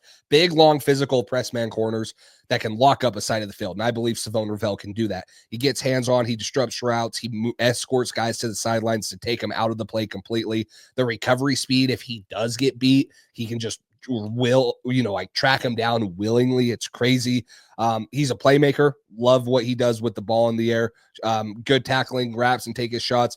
He's thin wise. He's not built super thick. That would be my concern. The ACL injury, obviously, there. He could have made more big plays, didn't have the best interception production numbers. He does get upright in his back pedal. I think that's a little bit of the competition he's playing, maybe, which is definitely a knock, but you see the alien athleticism there in him.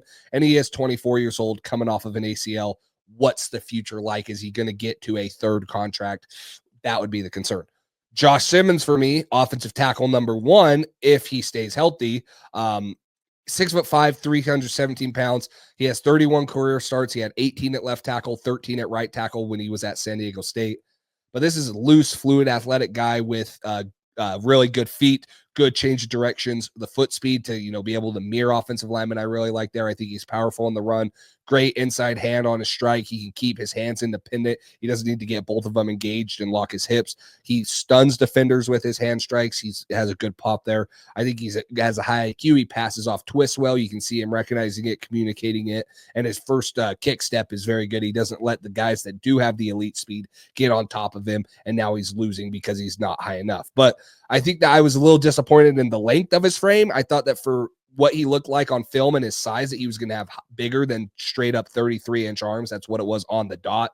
He missed most of the year of the best competition. He got hurt like second drive of the Oregon game, the first one that they lost. So you didn't get to see him play like Michigan, Penn State, some of those guys that you would have liked to have seen him play. I think his feet stop on contact in the run. He kind of just leans on guys, but he is powerful. If he could drive his feet, he would be a true finisher. And then he was credited for 25 penalties between 2022 and 2023. So a big concern right there for those guys. But yeah, it's more of a flag plant. It's more of guys like, hey, if they didn't get injured, this is where their ceiling is. And I'm standing on the business of, hey, their film's really good. I think that they're going to be very good NFL players once healthy. And then to answer your combo question, why I see Mykel Williams, Shamar Stewart in there, I think that Shamar Stewart's is just the alien athleticism there too. You don't see it in the NFL. Another guy that will be a tier 1 NFL athlete, in my opinion, 34 and an eighth inch arms, 40-inch vert, 10-11 broad, 4'6", 40 at the 267 pounds.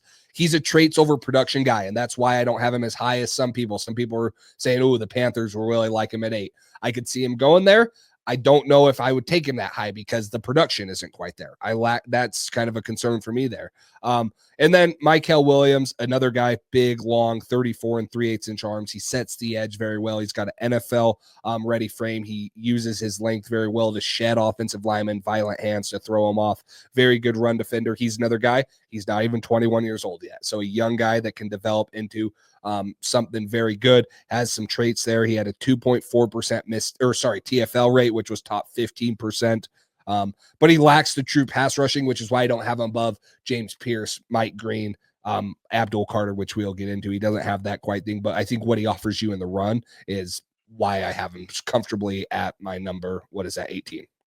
I like his floor as a run defender, man. And I talked about it with him earlier. You have to develop him more as a pass rusher versus a Shamar Stewart, where it's like probably one tweak, couple tweaks, and you unlock something special. Maybe.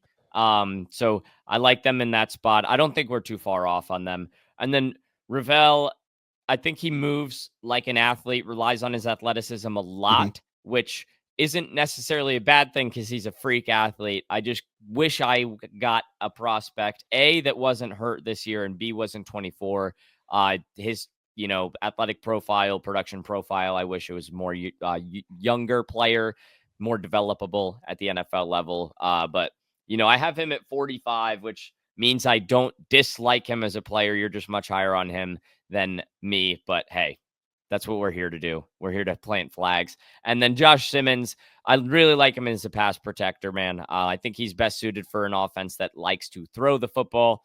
I think he got out leveraged sometimes in the run. And then I think he's got wide hands, especially when he's blocking in the run, which I wrote down. He grabs a lot of shoulders, which could lead to a lot of penalties, something I saw from both him and Donovan Jackson. So perhaps that's something that he'll be coached up to do differently when he leaves the Ohio State program, because I'm not so sure he did it as much at San Diego State, but he was able to more dominate guys physically when he was at that level. But wish we got to see him play this year because he was playing at a level that he had not played at previously in his career. So glad you have him at 11. I have him at 28. So still like Josh Simmons. Not as much as you, but that's the beauty of it. And I'll say, like, Josh Simmons is not going to get drafted like the 11th player in the top 20 in my top 50, right? Like, he's not going to be. I would not expect him to be a top 15 pick. I would say even top 20 is pushing it, unless someone really wants to, again, put their flag on him. This is not where I think they're going to get drafted. It's, hey, this is, in my opinion, in 2 years, Josh Simmons could be the 11th best player in this draft. And, that's kind of how I operate with big boards. So sitting on there. But let's go to our top 10, our final top 10. Here you go. You got 2, my guys. I got 1. So I'll let you read your 10 through 1 now. Started off with my guy, Kenneth Grant, the interior defensive lineman out of Michigan. 9, I have Tyler Warren, tight end out of Penn State. At 8, I have Armand Membu, the offensive tackle out of Missouri. At 7, I have Malachi Stark, safety out of Georgia. 6 is another my guy, Jahad Campbell, the linebacker out of Alabama. 5, Will Johnson, corner out of Michigan. 4, Mason Graham, defensive lineman, also Michigan. 3, Ashton Genty, running back, Boise State. 2, Abdul Carter, the edge rusher out of Penn State. And then at 1, I have Travis Hunter, the cornerback / wide receiver, Heisman Trophy winner, which is kind of a new number 1 for me. Just made that switch recently because I couldn't sleep with having my wide receiver 1 and corner 1 not at number 1 out of Colorado. So yeah, and how do you not have a guy whose numbers retired before he takes an NFL snap not be number 1? The legacy effect. Come on, man. Well, one's at number 1 and the other isn't in my top 50. So you riddle me that. Yeah, one of them probably got retired because he has a relative that's somewhat tied into the program. I forget what his possession multiple year starting safety. Oh yeah, you're right. But let's videographer. The YouTube videographer for him. But let's obviously you're 2 my guys. I'm really excited to talk about Jahad Campbell because I kept my original top big board. So I had Jahad Campbell at 15. So even putting him in my top 10, came up a little bit more on him. Still a hater. After watching linebacker episode, you see him up there. And then we have the same top 4. Spoiler alert. I'll read my top 10 here shortly, but we have the same top 4. So yeah, start with Kenneth Grant at 10, Jahad Campbell at 9 or at 6. Sorry. Yeah, we've same top 4. We have Will Johnson at 5 and 6, so we don't have to spend much time on those guys. You guys know those are good football players. Kenneth Grant, rare movement skills for the size. I think the pad level can get high at times, but when he gets it right, I think this is a guy that could beat double teams straight up. He doesn't have to, hold the point of attack against double teams every time. He can split them, which he shouldn't be able to do it up near 340 pounds. Really good pocket pusher, and he can move to catch up to mobile quarterbacks and running backs. I think this is a rare athlete. Feldman Freak List mention because he deserves it. This is rare tape, and anytime I see rare tape at a position, especially when you're talking about the size this guy has, really hard for me not to consider him my guy and a top 10 player. I think he could slide because of positional value, but if he goes to the 49ers at 11, I think that's a home run. So Kenneth Grant, huge fan of his. Jahad Campbell, huge fan of his because I think he does a lot of work for you in the way that people talk about Jalen Walker as an off-ball linebacker and an edge rusher, but I think he's got a real home at off-ball linebacker, but the way that he could give you production as a blitzer off the edge or from a stand-up position at any point in the line of scrimmage.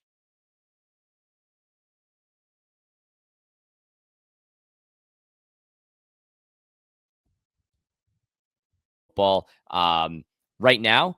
And so I think you got to just keep that going. I think you got to strike while the iron's hot. Jahad Campbell is coming into his own as a football player right now. And kind of my type creates more multiple ability for a defense. Not necessarily positionless football because he's got a position, but he can impact the game in so many different ways. And that's what I absolutely love about Jahad Campbell. Really big fan of this player. Top 6 guy for me. Juggled him and Will Johnson at 5, but ultimately landed at 6. But I highlighted them in yellow. I was like, this has to be my guy. Love him too much. No, I mean, I've came up on Jahad Campbell as a top 10 player in this class. Almost 6'3", ran a 4.52. I mean, athletic as crap. Had 117 tackles, 12 TFLs, 5 sacks, elite 5.9% missed tackle rate. Like that's really good for a guy that's at the linebacker position, facing more tackles than anyone there. He had the most coverage stops amongst linebackers, 30.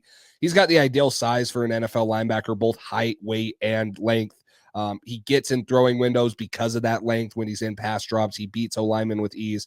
He's a sure tackler, with the missed tackle rate, obviously. Lateral movements, his range, sideline to sideline, numbers to numbers, whatever it is. I trust him in both man and zone coverage. And then I think you can do a lot with him. Like, some linebackers and some edge rushers are a little bit scheme specific because of a 3-4, 4-3. It don't matter what you are running to take this guy. Hey, put him at 3-4 outside backer, put him at 4-3 inside backer, put him wherever the heck you want, because he's athletic enough, he's physical enough to play all those things. So I think that he's only played 2 years at linebacker. So I think his run instincts could be a little bit better, knowing when to take a shot, shoot the gaps, and then a little bit more violence in his block destruction, getting guys off of him would be another thing. But that's 2 years of 2 years of linebacker experience. The NFL, will get him right for that, in my opinion. Yeah. So, and then he did have a torn labrum after the combine. He had surgery on that, so kind of recovering from that, but definitely there. And then Kenneth Grant, I mean, again,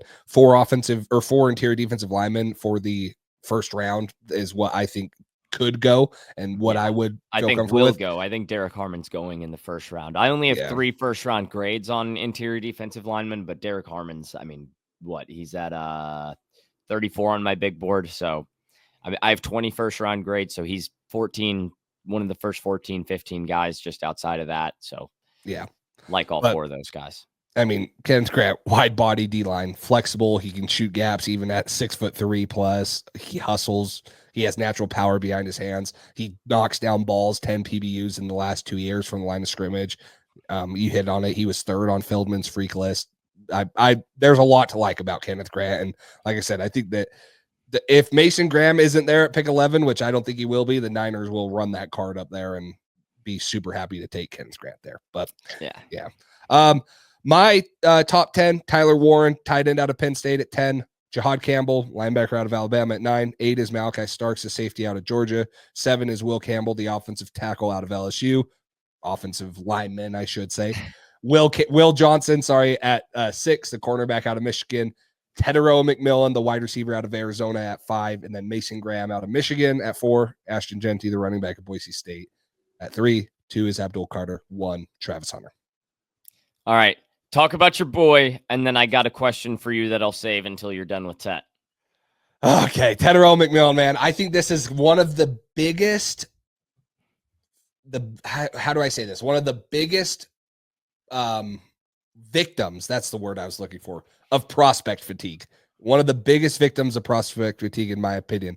Since 2023, he has the 3rd highest graded PFF grade, the 2nd most receptions at 173, the most receiving yards at 2,712, the most contested catches with 35, and 70 explosive plays, which is the most. That's all since 2023. He forced 29 missed tackles, which was 3rd in the receiver room. He had 18 contested catches. He had the lowest drop rate amongst receivers with 100-plus targets, which was 2% in 2023. Now, you talked about the problems in 2024. The offense took a step down. It's kind of the Luther Burden conversation, in my opinion. The offense took a step down. Noah Fafita didn't quite play as well. They had a coaching change and stuff. But, man, game 1, I know it was against New Mexico, and there were dudes falling around, but 300-plus yards. That game was 304 yards. I don't care who it's against. Dude, that is unheard of. Even if you take away 100 yards. Plus game. 204 yards. Yeah, I mean, it was, but I think he's not similar, but like the same thing with Jane Higgins. The long, big frame, the ability to catch the ball outside of it with his long arms, catch it with his hands away from his body. I think the in between the hashes is where he's going to make his money, in breaking routes, stuff like that, where he can box out guys, use his frame to catch the ball away from him. The yard after the catch at his size is another reason I love him. He had 430 yards after the catch. That's 45 less yards than Travis Hunter, but Travis Hunter had 11 more receptions than Tedero McMillan did. So for a guy his size, and Travis Hunter, who's great with the ball in his hands, everyone knows it, he still gives you yard after the catch ability. I think his body control is great. In my opinion, I don't think he's a tier 1 NFL athlete, but he's up there. He's a tier 2. He's really good. The long speed was the question. I know that the pro day was like, hey, it's like 4.47 to 4.53. Anyways, in college, they timed him at 21.8 miles an hour, so almost 22 miles an hour. I think he's fast enough. He builds up speed. He eats up ground. Yeah, he's not going to outrun, like a Luther Burden in a 10-yard race. But right. once he gets on a defender's toes 15, 20 yards down the field, his stride length and stuff is what makes it so deceiving. He gets on you quick because he can eat up ground, not like because he's explosive, but he eats up ground, and then he outruns you because you just can't keep up with his stride length. So I'm a big Tannero McMillan fan. I haven't fallen into the prospect fatigue. I definitely see the drop rate going up this year as a concern. I see the separation I don't want to say problems, but I see the concerns there. I don't think it's as bad as what some people are making it out to be. I'm a little bit more comfortable with what he does athletically, how well he is, with his athletic ability and his size, that I would say, hey, he's not going to separate like a Emeka Egbuka. He's not going to separate like these, Matthew Golden, but he offers He's also something that 4 those inches guys, taller than them. he offers something that those guys can't. And I think he Right. separates well enough at the NFL level to win consistently. No, listen, I hear you. And I think that's, again, I've alluded to it with some of our differences in this process. That's what makes grading these players, watching the tape so fun, is because while we have a lot of similarities across our big board, there's just some differences that's like, hey, I see this and this matters to me a little more. And you see that, and that matters to you a little more. And I think that's what makes it so special, and such a very fun process.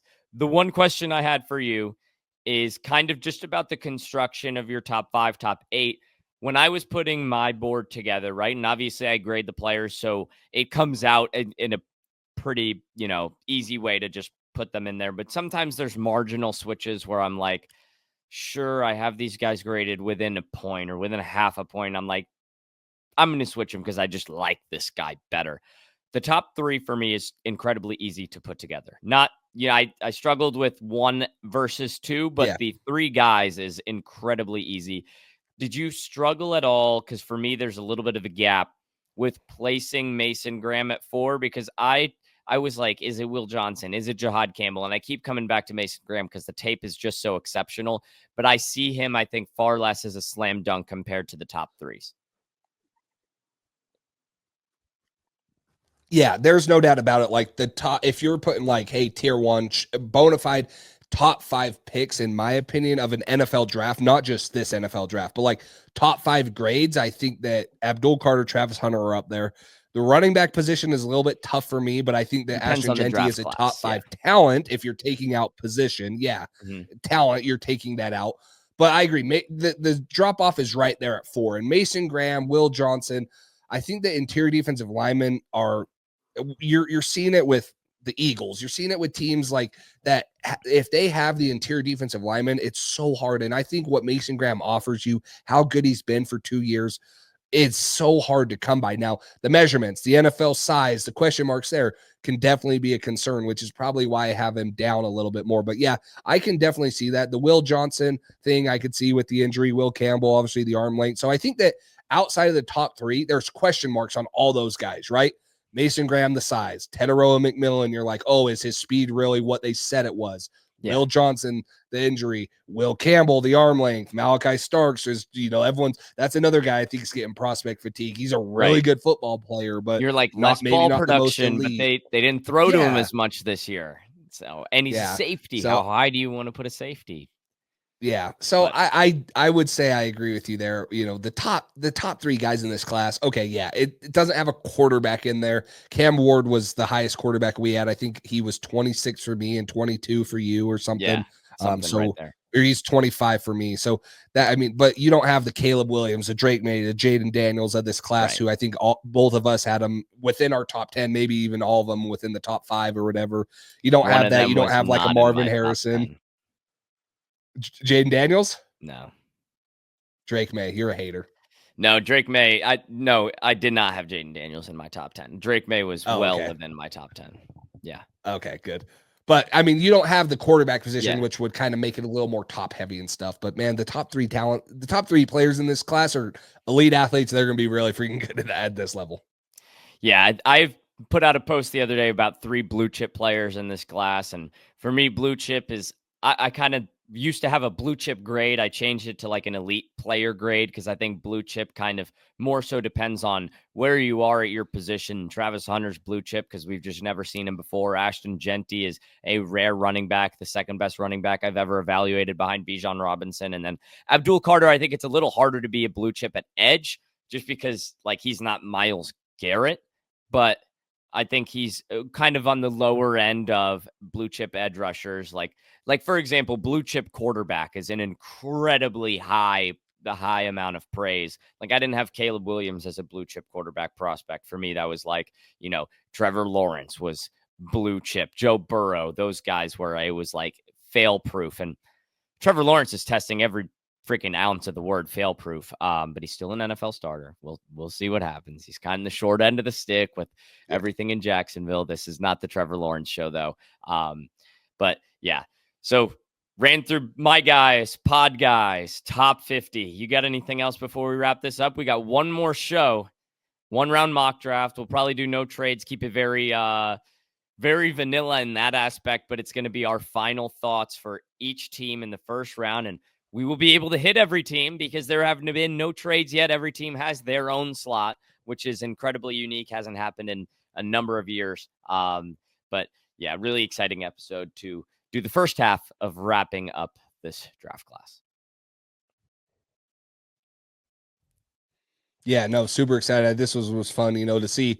Hey, there's a lot of differences, a couple more dramatic than others, but a lot of it is very similar. And, there's no right or wrong. We'll see and stuff. So this was a fun episode. I mean, the pod guys, CJ West, DJ Giddens. If you guys are listening, which you guys probably definitely aren't, but we'd love to have you on once you get drafted high because we said, yeah, get here. And NFL GMs definitely listen to our show. Oh yeah, they all do. No, this was fun. This was a good one to talk about, and I'm excited for the first round mock draft, and I'm excited the final mock draft. And I'm excited for the actual draft here in a couple days. So it's been good. Yes. So we'll have our final mock. We'll have our thoughts for you guys after the draft. So make sure you stay tuned. All you Patriots fans, I keep saying it. If you're not already following Pat's Drive, make sure you go do that. And then for more draft content and podcast updates, I'll post those on our story whenever we release an episode, or you could turn the notifications on YouTube, Spotify, Apple Podcasts. But I will post a lot of our launches, the links on my story, and then sometimes we'll have questions. Do you want to see this? Do you want us to do trades? Do you want our final mock to be a 2-round mock draft? Sometimes you'll be able to vote on that, so make sure you are following the Draft Geek on Instagram and staying tuned over there. But for Jace Campbell, I'm Max Showstack, and we thank you guys for listening to our top 50s and our My Guys. Thank you guys for staying with us through this draft class. We can't wait to get our final mock to you guys and get started on recapping this draft 2026. But until next time, thank you guys for listening, and we will see you.